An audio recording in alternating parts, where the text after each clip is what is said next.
Golden State Media Concepts Fantasy Football Podcast is your one-stop shop for fantasy football news and advice. Can't decide on who to draft on the first round? Going gaga on how to line up your team. We've got you covered. Traditional leagues, dynasty league, PPR league, IDP league, even daily fantasy football league. Join us as we break down all the questions of fantasy football. It's the Golden State Media Concepts Fantasy Football Podcast.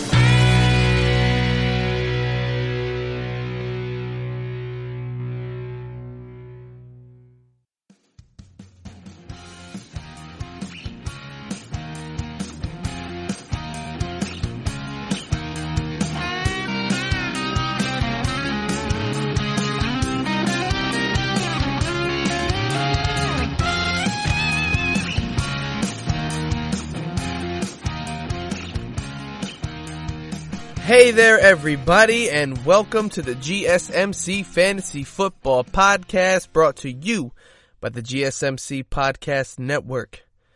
Now, guys, I hope everyone's doing well. I know right now we are in some very trying times.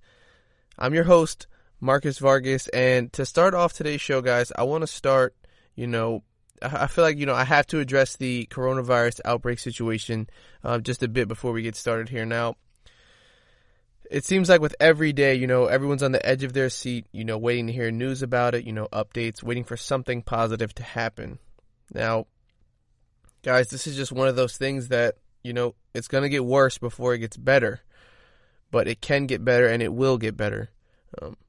But that means everyone has to be on the same page, Guys, you should be practicing good hygiene, constantly washing your hands, not being careless or reckless when out in public.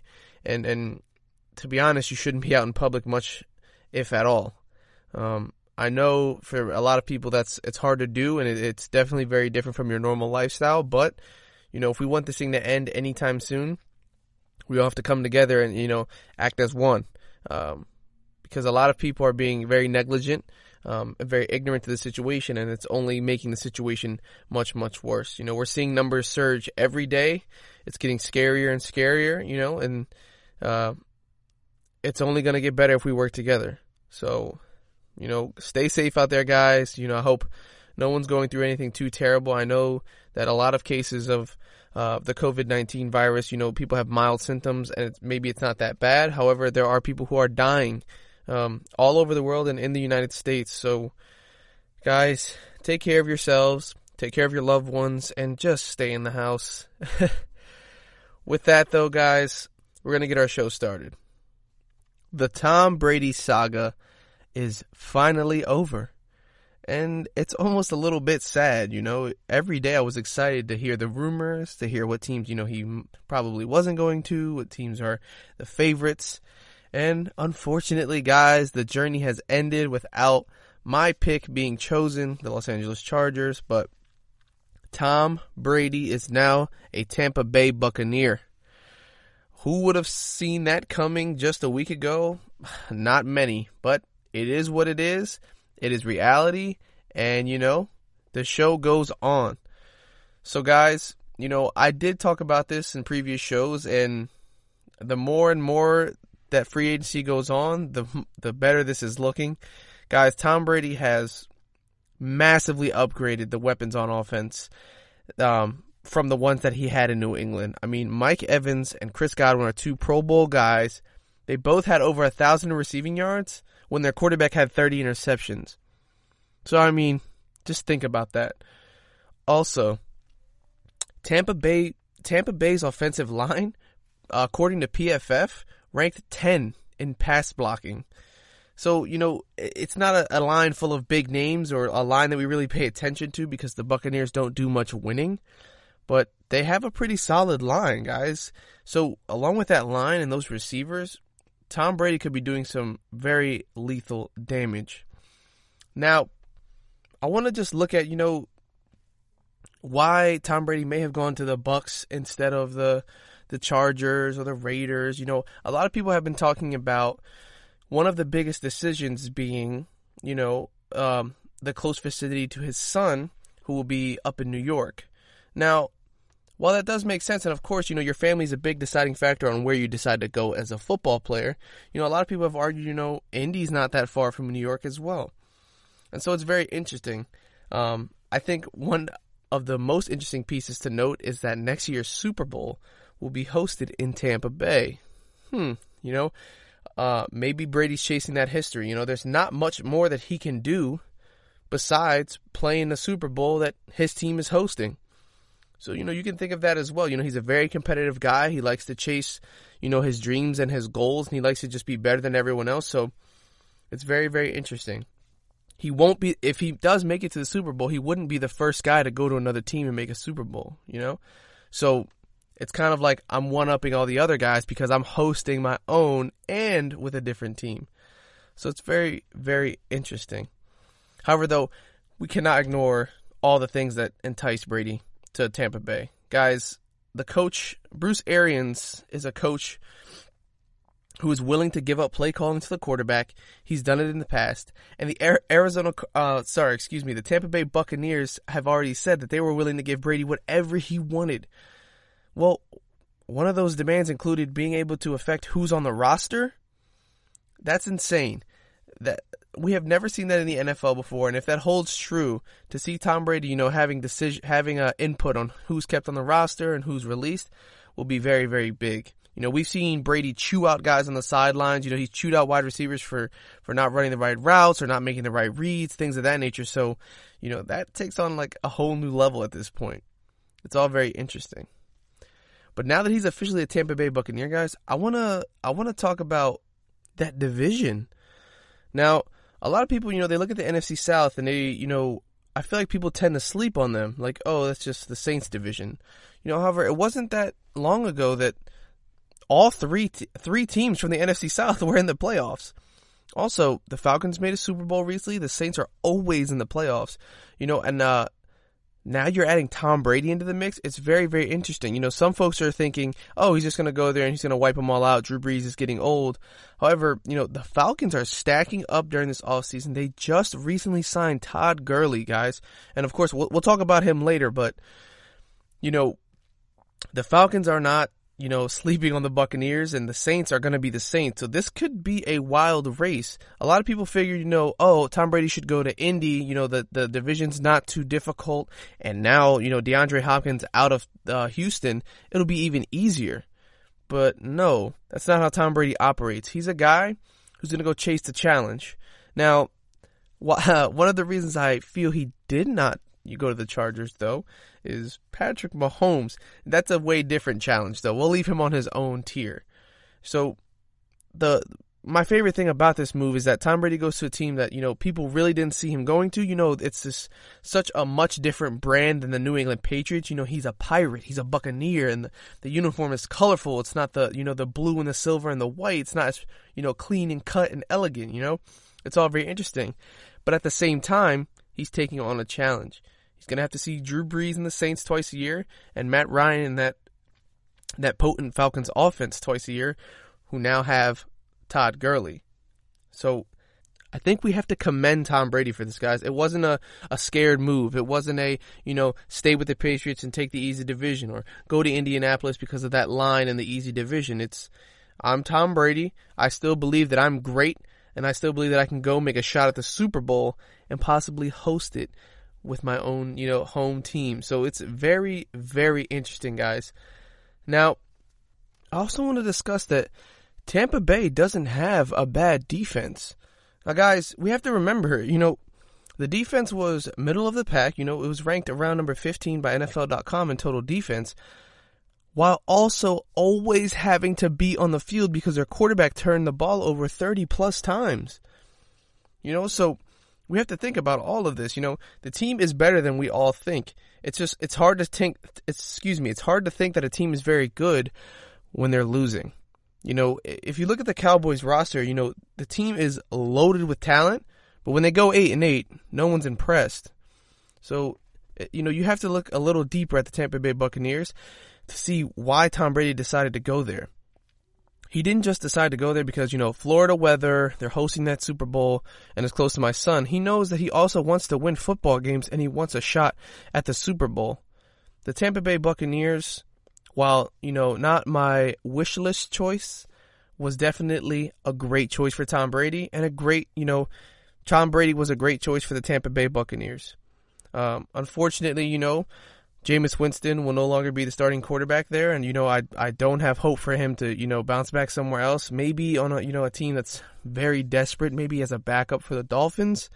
However, guys, the saga is finally over. We can finally rest our heads. He is no longer in Foxborough, guys, and for anyone who's a fan of any AFC teams, we don't have to deal with him anymore unless we meet him in the Super Bowl, guys. So we're going to take a short break right now, but when we get back, we're going to talk about the fantasy impact of this signing and where we go from here. So we'll be right back, guys. Stay tuned.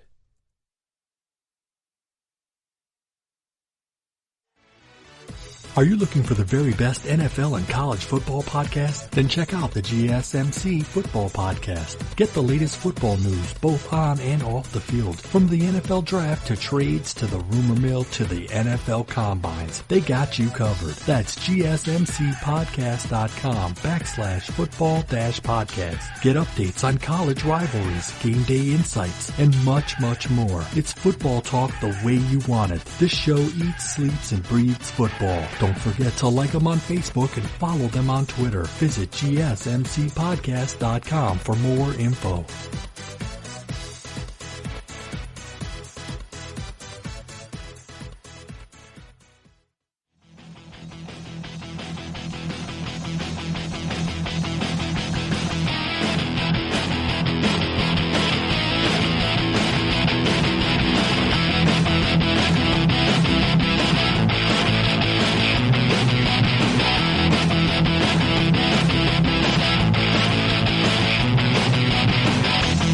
All right, everybody, welcome back to the GSMC Fantasy Football Podcast, brought to you by the GSMC Podcast Network.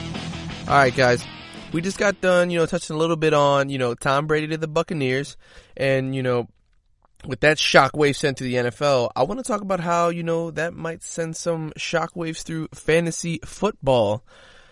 Guys, we all know Tom Brady last year wasn't that amazing. He finished as fantasy football's number 12 quarterback, and in recent years really hasn't finished much better than that and has finished worse than that as well. Now, his free agency decision was probably the most monitored move this offseason, and now that it's done, we can take a look at how he's going to affect his team and how his team's going to affect his fantasy value as well. Now, guys, I truly believe that Tom Brady can have a bounce-back season. He's joining an offense with a plethora of weapons, and even though they don't have that much of a running game, he's going to do just fine. If we take a look at the numbers from Mike Evans and Chris Godwin last year with Jameis Winston, Mike Evans had 67 catches, 1,157 yards, and 8 touchdowns.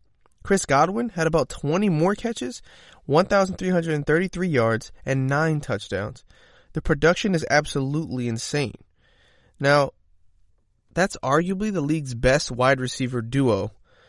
And we also have to remember, I'm going to keep mentioning it, Jameis Winston threw 30 interceptions. They had those numbers with 30 turnovers just from the quarterback alone, guys. So we're definitely not expecting Tom Brady to go out there and throw 30 interceptions, not 20, not even probably more than 10. So just imagine the kind of production these guys can have with a more accurate quarterback and one who doesn't make nearly as many mistakes as Jameis Winston. Tom Brady also now is moving from, he's going to have Chris Godwin and Mike Evans, and in New England, his top 2 targets were Julian Edelman and the running back James White. Julian Edelman is also 33 years old, and he led the league in drops. So, even just on a talent basis, he gets younger receivers, better receivers, and guys who aren't going to drop the ball as much as an aging Julian Edelman. Never mind the fact that he doesn't only have to rely on one receiver to get open, guys. He doesn't just have to dump it off to the running back seemingly every play. He's going to have 2 studs that are going to demand a lot of attention, but who are still going to get open. Also, that leaves room for all of the other weapons on Tampa Bay to succeed as well. Not to mention, guys, Tom Brady is finally getting a tight end back. The Tampa Bay Buccaneers have a stud in O.J. Howard, whom I believe they underutilized last season for some reason. But they also have Cameron Brate, another good tight end. Definitely better than Matt LaCosse, who Tom Brady had when he was on the Patriots last year. Now, the only real weak point of this offense is at running back. As I've discussed before, Tampa Bay really doesn't have a potent rushing attack.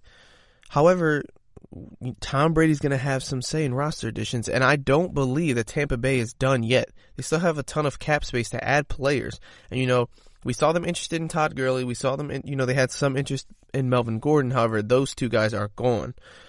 But they can still make a trade, and they can still make another big splash move in free agency. So it's very, very interesting, guys. If they get a running back, this team is going to be almost unstoppable on offense.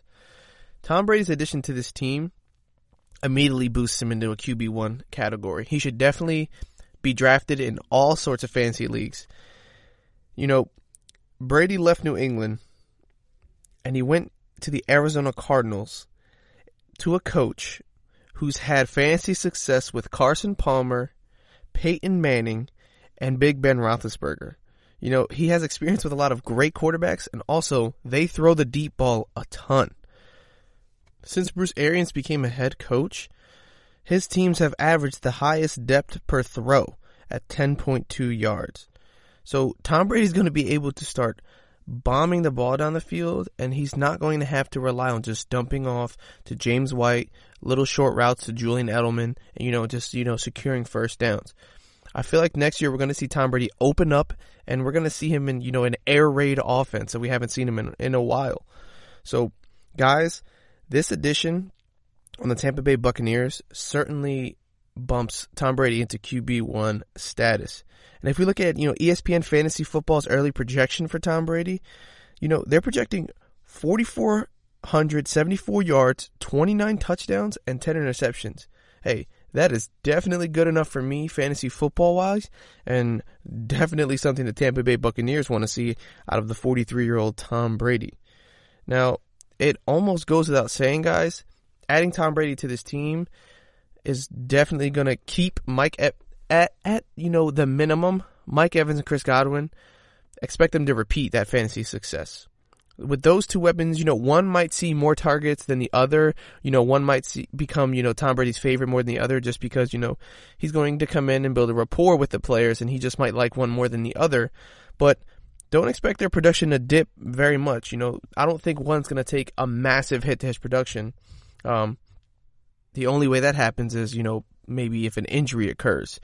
But these guys are going to put up insane numbers. Chris Godwin and Mike Evans, both top fantasy football wide receivers, and they're only going to get better because there's going to be way less turnovers. So this Tampa Bay offense is going to be, a highly exciting offense, and one that a lot of people are going to want to hit up come draft day. Now, the one weak spot, running back, just leave it. Don't draft Ronald Jones. I wouldn't draft Peyton Barber either. If in the coming days Tampa Bay makes, a move for a quality running back, a star running back, then we'll come back and we'll reanalyze and reassess the situation. But as of right now, almost every skill position should be drafted for the Tampa Bay Buccaneers with Tom Brady behind center besides running back. I don't see much value in that. They weren't big pass catchers. They didn't use that often. Like I said, they like to air the ball out, not do, the dump offs. So right now, the running back is the weak position on the Tampa Bay Buccaneers, but Tom Brady, Mike Evans, Chris Godwin, O.J. Howard, and Cameron Brate are definitely all valuable in fantasy football. However, I would put Cameron Brate over O.J. Howard a bit, just because Bruce Arians has shown for some reason, they don't tend to use O.J. Howard as much. So, O.J. Howard's a low-end tight end. Cameron Brate's definitely above him as a starting tight end in NFL football. You got to draft him because it's so scarce at that position that basically any starting tight end with a quality quarterback, you're gonna want to start him. Unless the team really doesn't like to use tight ends in their scheme. Now, I want to touch on how this affects the defense a bit. Because we're bringing in a quarterback who's not going to turn the ball over 30 times, so the defense is going to be on the field much, much less. And one would typically think that's going to serve the defense well, and they're definitely going to be boosted in value in fantasy. However, guys, the Tampa Bay Buccaneers don't have the easiest schedule. Now, as we all know, they're going to be playing the Saints twice, the Falcons twice, and the Panthers twice. That division is definitely not easy. With Christian McCaffrey on the Panthers, he seemingly tears everyone up. The Saints' high-powered offense and the Falcons' high-powered offense, it's going to be tough games for this defense all year. Not to mention they play the AFC West. So your reigning Super Bowl champs, Kansas City Chiefs, and that offense, they play them. They also play the Chargers, who haven't found their quarterback yet, but still, have Austin Eckler, Keenan Allen, Mike Williams, Hunter Henry, those guys, they aren't bums by any means. They also play, the up-and-coming Las Vegas Raiders, the Broncos, the Packers, the Vikings, Bears, Lions, Rams, and Giants, guys. So their schedule is not that easy. So while they're not going to be on the field as much, their schedule is definitely not easier than last year's. And so we're definitely going to have to tamper our expectations for the defense. And of course, we'll have to see what happens after the draft. But as of right now, unfortunately, the turnover differential, while it will help because they're not going to be nearly as tired as they were last year constantly being on the field, it's not like this Tampa Bay Buccaneer defense gets a huge surge in value. Last year, they did finish as fantasy's number 10 defense. However, they got big boosts from, sputtering teams like Jacksonville and underperforming teams like Atlanta. Atlanta was very shocking last year with their lack of success, but Tampa Bay capitalized, having 16 points and 13 points in both their games against them respectively. However, in games against, tougher matchups, we could see, against Seattle, -3, Tennessee, solid showing, 7 points, however, they're only going to get harder with the schedule that I just read off. All in all, though, guys, the team's going to benefit from Tom Brady, and Tom Brady's going to benefit from being on that team. So like I said, look for those skill position players come draft day, and of course, after the combine, we'll come back and reassess this all. Now, guys, we're going to take a short break. But when we get back, we're going to talk a little bit more of the free agency frenzy and how that impacts fantasy football. So stay tuned, and we'll be right back.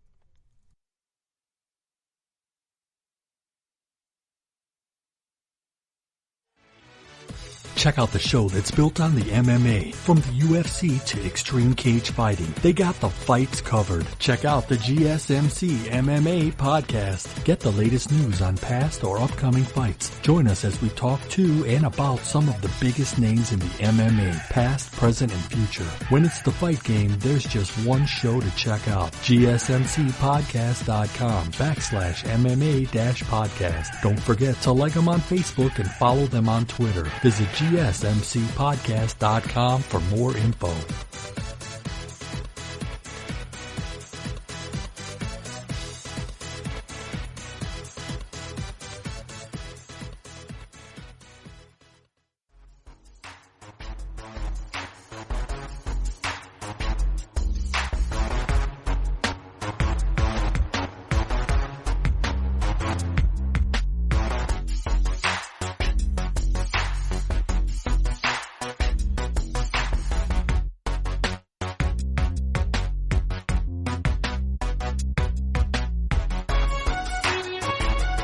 Alright guys, welcome back to the GSMC Fantasy Football Podcast.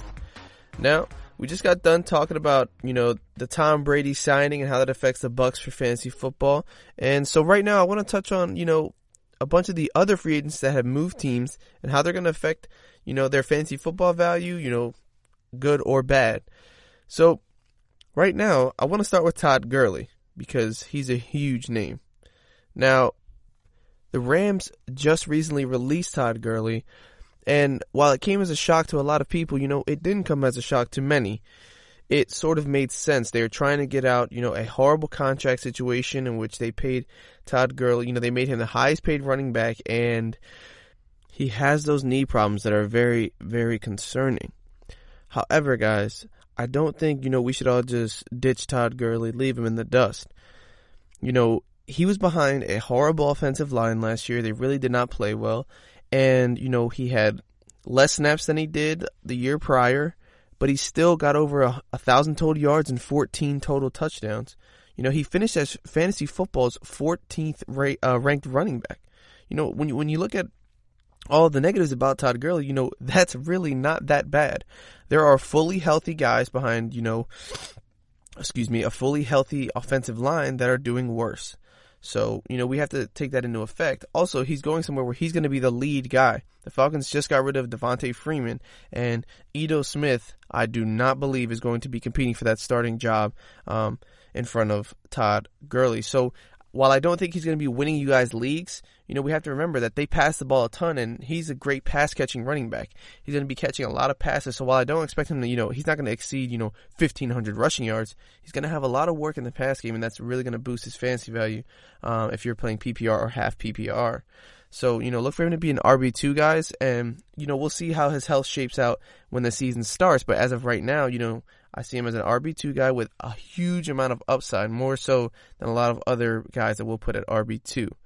So it's a very interesting pickup, and, we could see a big bounce back for him, but we'll just have to wait and see. But don't sleep on him too much, guys. He could come back and surprise us all. Now, I want to talk about another free agent running back that just found a new home, Melvin Gordon. Now, guys, I know he didn't go to, where I expected him to on my wish list. He recently signed with the Denver Broncos, so he stayed in the AFC West and moved to a rival of his former team. Now, while this isn't the worst signing for football, I don't know if it's really the best for fantasy football. It's been reported that they want to use Phillip Lindsay and Melvin Gordon sort of as a tag team, a running back duo tandem. Something like, Mark Ingram and Alvin Kamara a few years back. However, I don't think that they're going to produce as well as those two, and this is really going to diminish the value of both of these running backs who were at one time, solid to have as starters. In the past 3 years, prior to this year, Melvin Gordon finished as a top 8 fantasy running back. Last year was a completely different story. He held out, it didn't turn out too well, and he really didn't produce as much as we would have expected. However, if you take the span of when he came back to the Chargers to the end of the year, he did score enough to land him at spot number 12. Again, he's not going to win you any leagues, but that's not too bad. My only problem with this is he's going somewhere where, Phillip Lindsay was the featured guy, and I just don't know if Melvin Gordon can really have that much success as a guy who's constantly sharing snaps. I think he needs to be, that feature back. He needs to have that lead role and just be the alpha dog on a team. Right now, guys, this move was not good for fantasy football owners. I wish he would have gone somewhere that needed, the one top dog. So, tamper your expectations for him, guys. I don't see him finishing as a top 10 running back even though he's finished as top 8 as recently as, 2018. So, let's move on to the next. Stephon Diggs. Now, guys, we all know Stephon Diggs was just recently traded to the Buffalo Bills from the Minnesota Vikings. And his time in Minnesota, it was sort of tumultuous. It seemed like he was having sort of a falling out, and it seemed like this was only inevitable. Now, while this is a great pickup for Buffalo because, they truly have that number one elite guy, I think this is more about Josh Allen. Oh, and also, that's no disrespect to John Brown, but we do know that Stephon Diggs is just, he's a step above John Brown, definitely. Now, Josh Allen finished as fantasy's number 6 quarterback last year, and I feel like that's a very quiet number 6. A lot of people still think Josh Allen is, not very good, or he's a scrub, and he definitely doesn't get the recognition he deserves, especially in terms of fantasy football. However, you can definitely expect him to finish as a top 10 quarterback yet again. He does pick up a lot of his points with his legs, which is always a bonus, but look for him to score many more points now through the air. He has a cannon for an arm, and he can definitely throw to Stephon Diggs and John Brown a ton with that deep ball.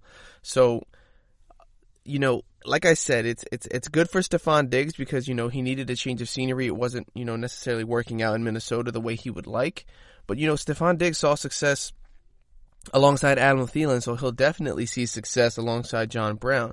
Now, last year he ranked as fantasy football's 24th wide receiver, but I think he's going to definitely jump, maybe top 15, maybe 15th, definitely top 20. So, he definitely gets a bump in value, but guys, look at this more as, a bump for Josh Allen.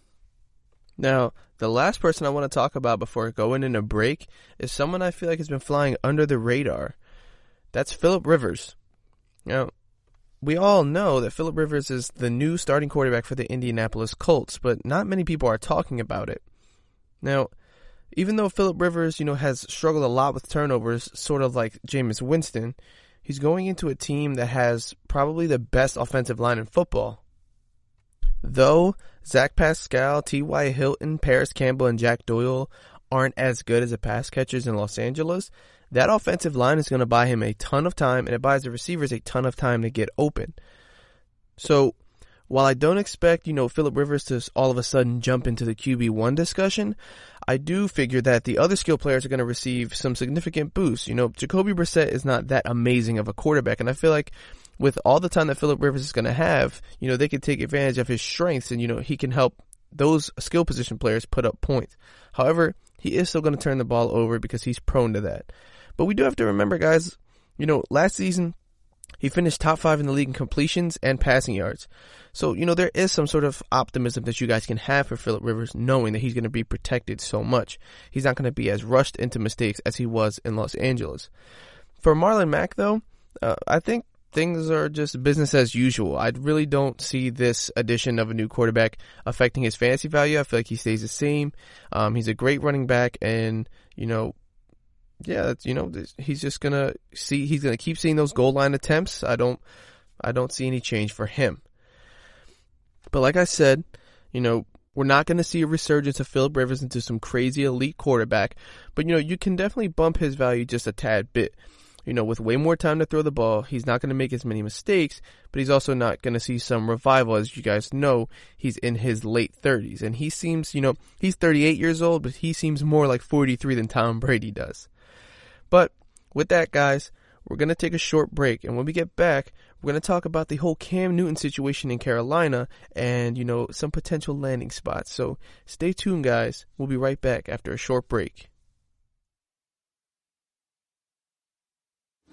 Check out the show built around the women of MMA. From the UFC to the extreme cage fighting, we got the fights covered. Listen. It's the Golden State Media Concepts Women's MMA Podcast. The latest news of upcoming fights, discussions of previous matches. Join us as we talk to and about the biggest names in women's mixed martial arts, past, present, and future. When it's the women's fight game, you know where to listen to. The Golden State Media Concepts Women's MMA Podcast.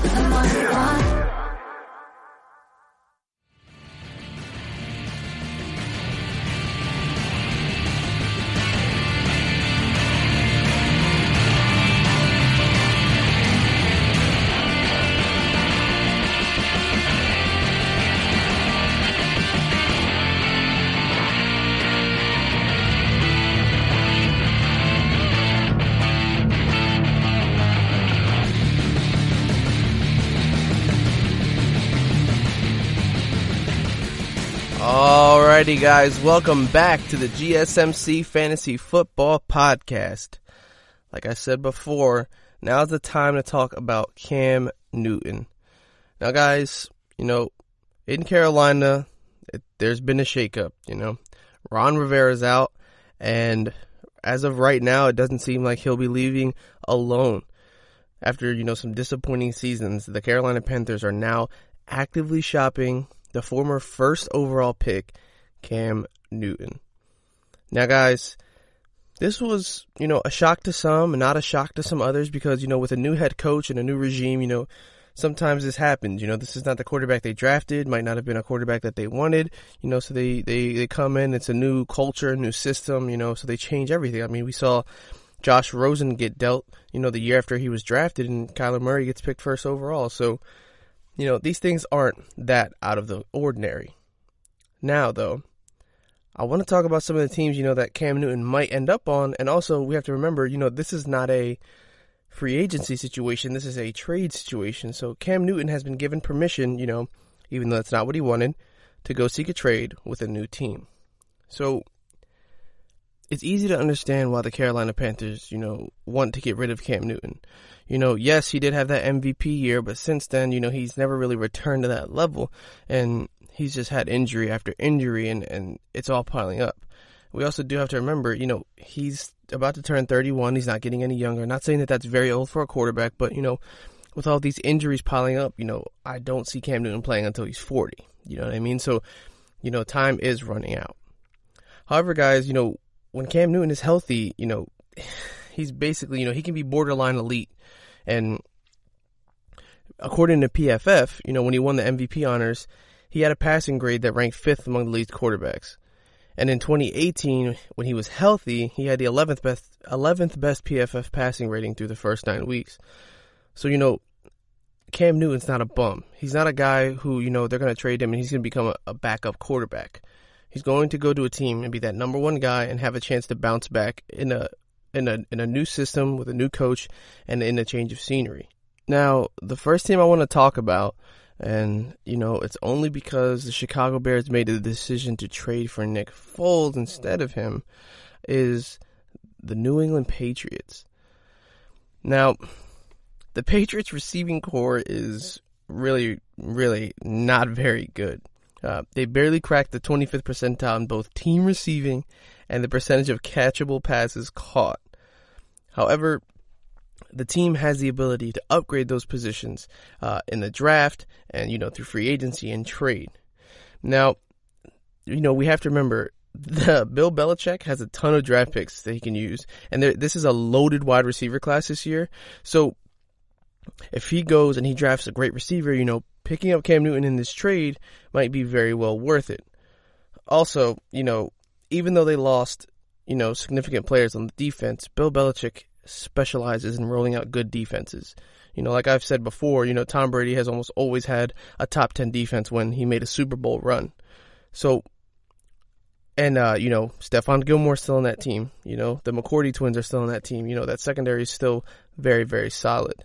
And I don't know if, a lot of people are saying that, maybe the New England Patriots should draft a quarterback. Maybe they should tank, maybe for Trevor Lawrence. But I'm not sure that Bill Belichick has that much time left with the organization.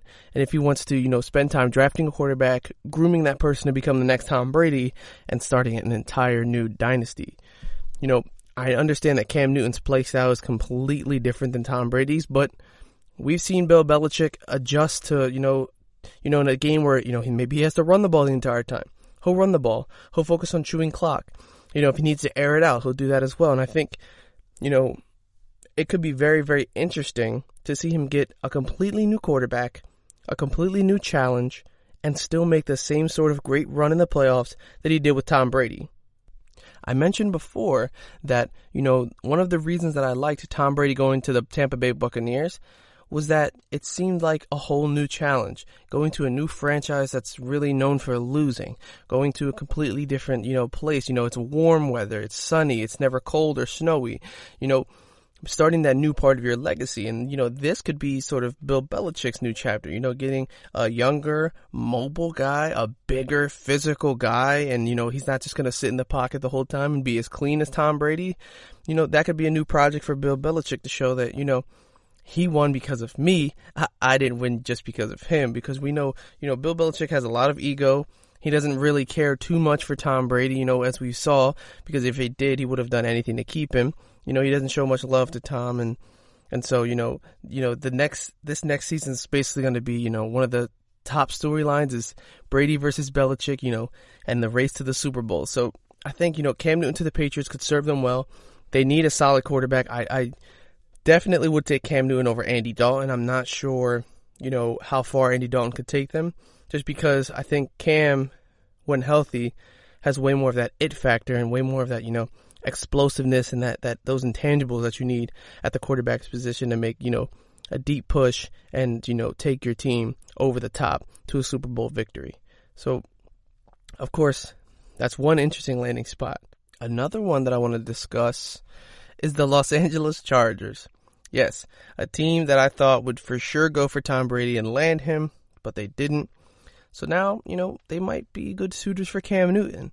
And, while we know that, they're sort of content with having a game manager and, they've expressed their support of Tyrod Taylor, there's no denying that, the potential of having Cam Newton on that team has to be intriguing for the staff and Coach Anthony Lynn. Now, the reason I say this too is because, while Tyrod and Cam are much different players, and Cam is just, big arm guy launching the ball down the field, Cam Newton is going to have a plethora of weapons if he goes to LA. It's the same argument I made for Tom Brady. Having Keenan Allen, having Mike Williams, having Austin Eckler to catch passes out of the backfield, that's sort of like a bootleg Christian McCaffrey. I'm not saying he's Christian McCaffrey and he's going to go carry a team, and work that much like Christian McCaffrey does, but he's a great pass catcher, arguably the best in the league last year. So giving Cam Newton all those weapons would certainly be an upgrade from Carolina's weapons. And, he'd have a chance to, bounce back. In, LA, Cam Newton's Hollywood. Cam Newton has that personality. He fits the bill. He'll sell tickets. I think it could be a perfect match, for the team and for Cam as well. So, definitely landing spot number 2 for sure. I would definitely see, Cam Newton in the LA Chargers powder blue uniform. Now, the next team I want to talk about, one that's very, very interesting to me and really, really could happen, the Washington Redskins. Yes, I know. They just drafted Dwayne Haskins. However, I'm not sure, that didn't stop the Arizona Cardinals from getting Kyler Murray. And I understand that's a bit different, but guys, Ron Rivera, who had, a decade-long relationship with Cam Newton, is the new head coach of the Washington Redskins. Also, Washington's offensive coordinator used to be Cam Newton's quarterback coach. So, it's sort of a perfect fit. And also, we've seen in, Washington Redskins past, they got Donovan McNabb when he was aging and he was a veteran, and Dwayne Haskins really did not do well as a rookie. Just plain and simple. He really struggled, and, learning behind a guy like Cam Newton could be very, very useful for him. I mean, let's be real, guys. Yes, he was behind a veteran in Case Keenum, but nobody's shouting that Case Keenum, is elite. Case Keenum's not a former MVP, and Case Keenum, hasn't really done much in his entire career. Yes, he had that one run with the Vikings that was, sort of magical, and there was a miracle, but, nobody's fighting, scratching, clawing to have Case Keenum on their team. I think this could be a very interesting fit because there's so much familiarity. It's a whole sweeping culture change for that Washington Redskins organization.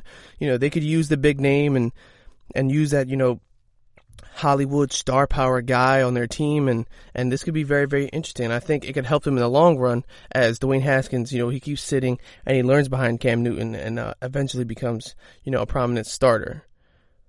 Now, the last team I want to discuss is a team that I'm not sure I see the trade happening. However, if Carolina, if Cam doesn't find a suitor for him and Carolina just decides, we're going to cut this guy, I could see Cam Newton possibly ending up on the Las Vegas Raiders. Yes, I understand that team, they just got Marcus Mariota. Marcus Mariota is, no threat, I don't think, to Derek Carr, and he just lost his starting job in Tennessee to Ryan Tannehill. I believe Marcus Mariota was added so that they could have a quality backup just in case something happened to Derek Carr or they found their new guy. Let's not forget, Las Vegas was reportedly interested in Tom Brady. And I think, if the Las Vegas Raiders could find a suitor for Derek Carr and ship him out, I'm pretty sure that John Gruden would, convince Mike Mayock, let's take a chance on this veteran Hollywood guy, a guy that he needs a bounce back season. Yes, he's been injured, but, he has that MVP caliber stuff in him, that MVP DNA, a guy that can take over a game. And, Derek Carr just hasn't done it for the Raiders since he was injured, when he had that MVP type season, he hasn't. It's a sort of a similar situation to Cam Newton, where he once was, a sort of MVP caliber type player. He got hurt, but Derek Carr hasn't had as many ongoing injuries as Cam, but he hasn't really bounced back. I think Cam to the Raiders, especially with that, the move to Las Vegas, could be a match made in heaven as well. They're adding weapons. They've loaded up on defense. The team, they're ready to go win some games, and I think this could be a move that fits, John Gruden's attitude and his style. So very, very interesting. We really don't know what's going to happen because it's not the Carolina Panthers seeking to trade. We have to remember that too. They gave Cam permission with his agent to go seek a trade. So of course we'll have to wait and see what happens. Like I said before, I would have loved to see Cam Newton in a Chicago Bears uniform. I thought that was the perfect fit for him. I thought, it was a great fit for the Chicago Bears organization. I think, adding a more dynamic guy, a guy with the same potential to, run around like they were trying to get Mitchell Trubisky to do more often, but a guy who's going to be more accurate with the ball because Mitchell Trubisky, according to PFF, has never, he's ranked 25th or worst in their passer rankings, all 3 years that he's been in the league. So to think about that and to think about, the fact that he got selected, second overall, over guys like Patrick Mahomes and Deshaun Watson, I think it would have been time to move on. However, like I said, we know they traded for Nick Foles, and so, my dream of Cam Newton being a Chicago Bear is dead and over. But, a man can dream.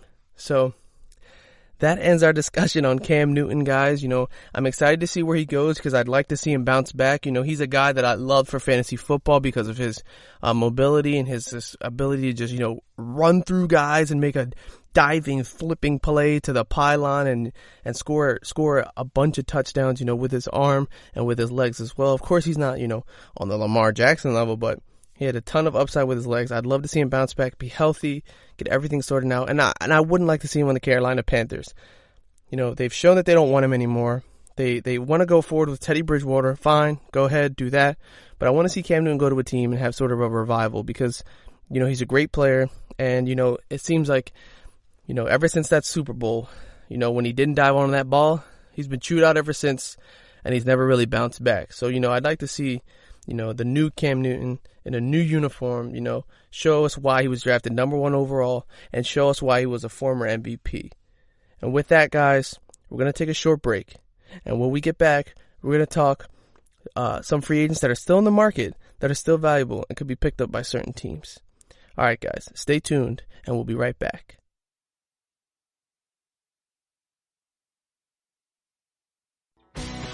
Are you looking to get your college football fix?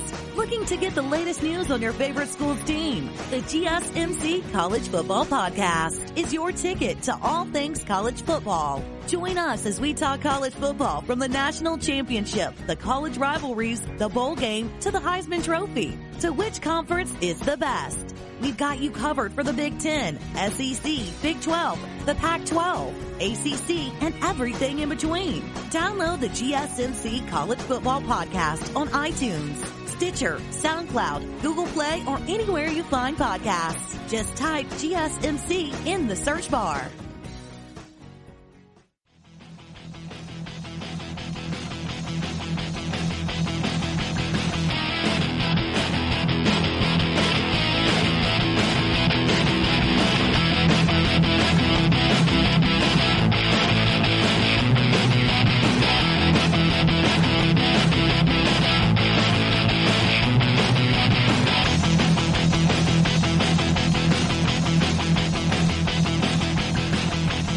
Hey guys, and welcome back to the GSMC Fantasy Football Podcast, brought to you by the GSMC Podcast Network.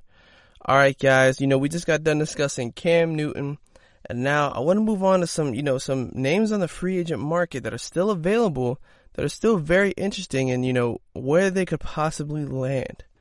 Now, it may come as a surprise to some people, but Jadeveon Clowney is still a free agent, and he still hasn't signed with a team. Jadeveon Clowney expected the market to, be booming for him. He expected teams to be, sort of scratching, fighting, clawing for him, and he set a price at $20 million per year to sign me, and that just hasn't turned out the way he's wanted it to. Now, unfortunately for him, he didn't play up to that caliber last year, and so that's what's hurting him. But I want to look at some spots, where could he possibly land at this point, for a much lower asking price. Now, my number 1 team for him would just be to stay with the Seattle Seahawks. Now, Jadeveon Clowney has expressed that he wants to play for a contender. He doesn't want to go to a team that's rebuilding, just for the big check. He wants his money. And he wants to be on a team, he wants his cake and he wants to eat it too. So, the reason why I picked the Seahawks is because, if he's serious about that, they're probably the top contender on the list of teams that are interested for him. There are some other quality teams as well, but, they're constantly making, playoff runs, and they have Russell Wilson at quarterback. The only issue for the Seahawks is, they're paying Russell Wilson a ton of money. He has $30 million plus in the cap hit next year, and they can't afford to give Jadeveon Clowney, a player who's not honestly worth $20 million a year. $20 million a year. And the biggest reason for that, guys, is that, edge rusher is a premium position, and the Seahawks desperately need pass rushers. Jadeveon Clowney is not a guy, who has high sack totals. Never in his career has he recorded, double-digit sack totals. His highest was 9.5. And, last season, another concern was that Clowney didn't play all 16 games. He was hampered by a core muscle injury. So, that goes into account. And he's graded well in PFF. He's great against the run. He's a disruptive guy. But when you just don't have the numbers to look at, you don't have the, those Aaron Donald, Chris Jones, Shaq Barrett numbers, it's really hard to say, I should be getting paid as much as these guys, et cetera, et cetera. And also, the Seahawks have made him an offer already. They're just kind of waiting on him to, either to answer or to go to another team. And not to mention, the Seahawks have expressed their interest in Everson Griffin because he's decided not to sign back with the Minnesota Vikings. So it's clear that the Seahawks are, they have a desire for pass rushers, and they have a desire for, guys who have shown that they can get to the quarterback. Clowney's a disruptive guy, and he has that potential, but he's going to have to take a discount if he's truly serious about playing for a contender. I think the Seahawks are a good fit. They want him on the team. They've made him an offer. I think staying with the Seahawks would be, great for Clowney because he wants to play for a team that's a contender. And, there's not many that are going to be paying $20 million for a guy who's never recorded over 10 sacks. So that's the first team. Now, the second team that I think, would be very, very interesting for Jadeveon Clowney is the Indianapolis Colts. Now, that team just signed Phillip Rivers. They have a great offensive line, and I think they have a real shot at making a deep playoff push, potentially becoming contenders for the Super Bowl. While I'm not putting them at the top of my list, of course, they're definitely a team that's not going to have a losing season, and they're going to make playoff pushes. So if Jadeveon Clowney wanted to play for a contender, this could be an option as well. They have the cap space for him, and they have the need at pass rusher, They just got DeForest Buckner because they needed they need help pass rushing. Justin Houston's not getting any younger, and he's already pretty old. So adding a young guy, a disruptive guy, maybe, he can up his sack numbers there because he's going to have help from having, someone like DeForest Buckner in the middle to put pressure on the quarterback, and force those double teams. So this could be a good landing spot as well. The only other real team that I could see adding Jadeveon Clowney would be the Philadelphia Eagles. And, this is because they also need, a guy like Clowney on the edge. They need, they have Fletcher Cox, like, he could be similar to DeForest Buckner, taking those double teams in the middle and, helping Jadeveon Clowney get free on the edge in a one-on-one situation. There's nothing wrong with that either, guys. Sometimes there are a lot of guys who succeed because, there's another more disruptive guy on the inside or on the other side that commands double teams. So, a guy constantly getting a one-on-one can be very productive. So the Eagles are also, I believe, a contender. We saw Carson Wentz carry that team to the playoffs with no receivers, guys. So if we see them upgrade in the draft, through free agency, through trades, they could do something special. And, they tried to shore up the secondary by adding Darius Slay, and they could possibly add Jadeveon Clowney, to add another pass rusher, another, like I said, highly graded guy by PFF.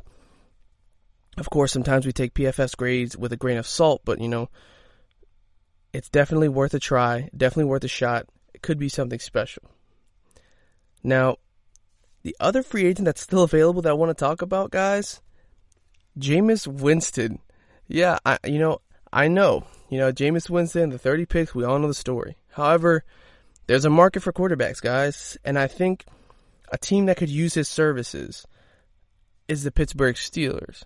Now, don't get me wrong, I don't think that he should be the number one over Big Ben Roethlisberger. However, he could be a serviceable number two guy.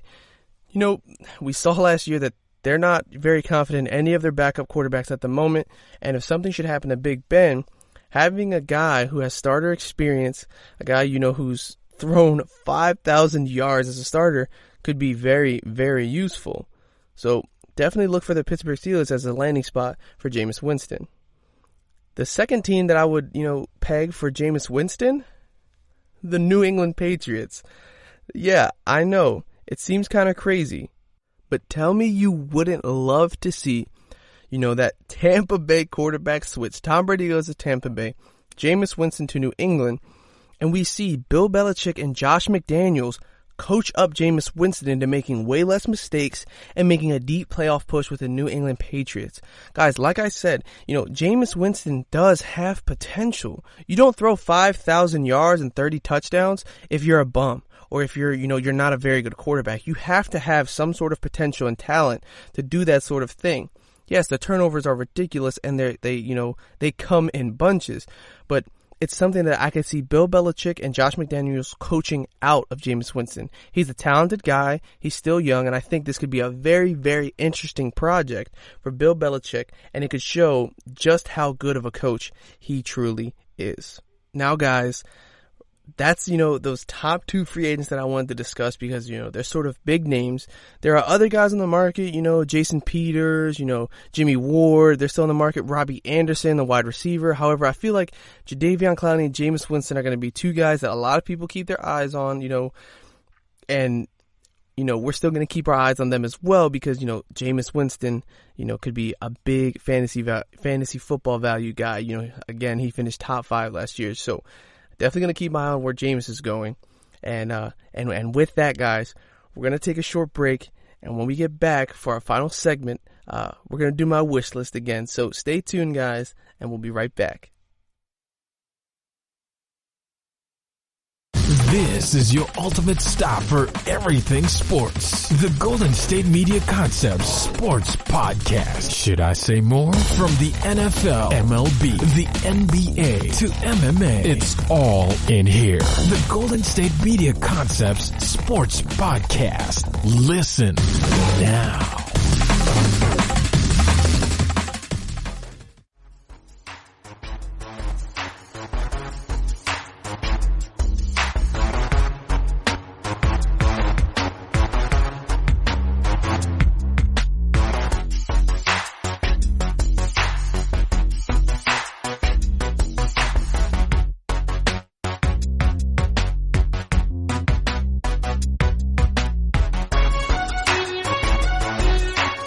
Alrighty, guys, welcome back to the GSMC Fantasy Football Podcast, brought to you by the GSMC Podcast Network. Yet again, we are here at our final segment of the show, guys. My wish list. Again, to explain if you don't know already, I'm going to give you guys my top 3 wishes for the NFL or the NFL offseason or fantasy football. To start, I'm going to start off with my favorite team, guys, the Kansas City Chiefs.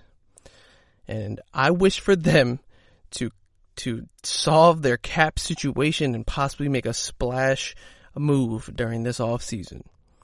Now, guys, as of right now, the Chiefs only have $1.4 million in cap space. I know, it's a pretty scary situation, and that's after restructuring Frank Clark's contract to open up a bunch of money. Previously, we were over the cap by $6 million. A lot of people wonder, how did we get so strapped on cash? But we have to remember we just placed the franchise tag on Chris Jones, which means we're going to be paying him about, $16 million next season. Now, the main issue with this is Patrick Mahomes' mega deal is looming, and there is no avoiding it. Next year is the last year of his contract, and the extension has to be made as soon as possible. You don't want a guy like Patrick Mahomes hitting the market, 1, or 2, being offended by the fact that he hasn't received a contract yet after literally carrying the team to a Super Bowl. So there are definitely some reasonable moves the Chiefs can make. One, top priority move to free up space is either restructuring Sammy Watkins' contract, trading him, or just cutting him. Sammy Watkins has a cap number of $21 million next season, and he is, with all due respect, not worth that kind of money. There's no reason Sammy Watkins should be making $21 million, and even though, yes, he showed up during the playoffs, and he showed up when it was time to during the Super Bowl, he's not consistent enough to warrant that kind of payout. If he'd be willing to stay and restructure his deal and, help the team save money, that great. I'd love to keep him. However, if we can trade him and get some, some good draft capital out of it or even a player for it, then I'd take that as well. We need the money right now. We're really strapped. And like I said, guys, if Patrick Mahomes is going to be the first $40 million a year quarterback, we got to make cuts anywhere we can. Another cut or trade candidate, Laurent Duvernay-Tardif, because we've shown that, we don't necessarily need him to win. He's been hampered by injuries in the past, and we filled his spot, and we've done just well without him, and we'd save around $4 to $5 million by cutting him. So, yeah, that's my wish, guys. We haven't really done anything this offseason because we have no money. We added Mike Remmers, who I think is actually a good addition, and Antonio Hamilton, but he's more of a special teams guy. He's not seen as, an impact player on the defense, but, who knows? That could change. However, it is tough when this team has a lot of weak spots, but has no money to fill those spots through the offseason. So that would be my wish, clear up that situation and maybe add not some elite, not Jadeveon Clowney for all that money, but, one of those mid-tier guys that can make an impact. Now, my second wish, and I've discussed this before, but it's come up again because I'm seeing so many contracts get done, is for the Dallas Cowboys to pay Dak Prescott his money and sign him to an extension. Now, most of my reasoning for wishing for this is that I just want this whole ordeal to be over. It seems like we never actually know what's going on. Yes, we know what the Cowboys have offered, but I want to know what Dak Prescott wants from the Cowboys. I would love to know, what he's asking for, and then we can move from there. But as of right now, it feels as though the Cowboys don't want to pay him the market value. Maybe they feel they overpaid Zeke. Maybe they feel they overpaid DeMarcus Lawrence, but that has nothing to do with Dak Prescott in the quarterback position. I just want them to show that they trust him so that he can, one, be set for life with that contract and go out and play football, confidently and knowing that his organization trusts him. I think he deserves that trust, and I think he's earned that trust. It's kind of upsetting to see that, Ryan Tannehill got signed to an extension, a very significant extension, and he had one good season with the Tennessee Titans. Dak Prescott's been on that team for, 4 years now? He hasn't missed a game. He's only missed, one practice? And, he's helped lead the team to division titles and to the playoffs. So it's an upsetting situation because he deserves an extension. Unless he's asking for absolutely ridiculous money, he's asking for $45 million a year, then of course I don't think that deal should get done. But to see, the Cowboys' first offer that was still under what Wentz and Goff were getting paid, that was sort of unacceptable. I would love to see him get his contract, play for the Dallas Cowboys, because that's also where I think he's going to succeed the most and be a great fantasy football quarterback like he was last season. So that's my wish number 2, guys, for right now. Wish number 3, my last wish for today, is for the Tampa Bay Buccaneers to add a pass-catching running back to that offensive arsenal. Now, guys, there still are guys out on the market like Devontae Freeman and Lamar Miller, who might cost the Tampa Bay Buccaneers some, a pretty penny. However, there are guys like Chris Thompson and even Dion Lewis who I think are more interesting adds. They'd be very cheap to add. And, if you look at a guy like Dion Lewis, he has a connection with Brady. He was a former Patriot. So I think adding a guy like Dion Lewis or Chris Thompson to that mix would be very, very good because, if the team wants to trust in Ronald Jones to lead the backfield, they can have that pass-catching threat, that sort of a running back duo where, Dion Lewis comes in and catches passes from Tom Brady because, Tom Brady loves throwing to running backs, and then Ronald Jones can can have those, short goal line, just barreling through people duties, that sort of lead role kind of deal. And then in passing situations, Dion Lewis comes in and he's catching passes out of the backfield, one, increasing Tom Brady's fantasy value, and maybe even bringing Dion Lewis back into fantasy relevance. But of course, we'll have to see what happens, but I would love to see them add a guy like that. If they want to add a guy like Devontae Freeman, we've seen him, he's put up great numbers, and we've seen him be one of a top fantasy running back, but that's going to cost them more money, and I'm not sure they want to do that as opposed to drafting one of the better running backs in this year's draft. Of course, we'll have to see what happens, but I definitely want them to add a pass-catching running back. Well, with that, guys, that's my last wish for today, and that ends our show for today. So guys, of course, I want to thank you for tuning in to the GSMC Fantasy Football Podcast, brought to you by the GSMC Podcast Network. I want to ask that you guys, leave a review, leave a nice comment below. Let us know what you like. Let us know what you hate, because it helps us learn and we can, get a better product for you guys. Again, follow us on all social media, Twitter, Instagram, and Facebook, because that helps us out as well. And as always, guys, have a good night, and we'll see you next time. You've been listening to the Golden State Media Concepts Fantasy Football Podcast, part of the Golden State Media Concepts Podcast Network.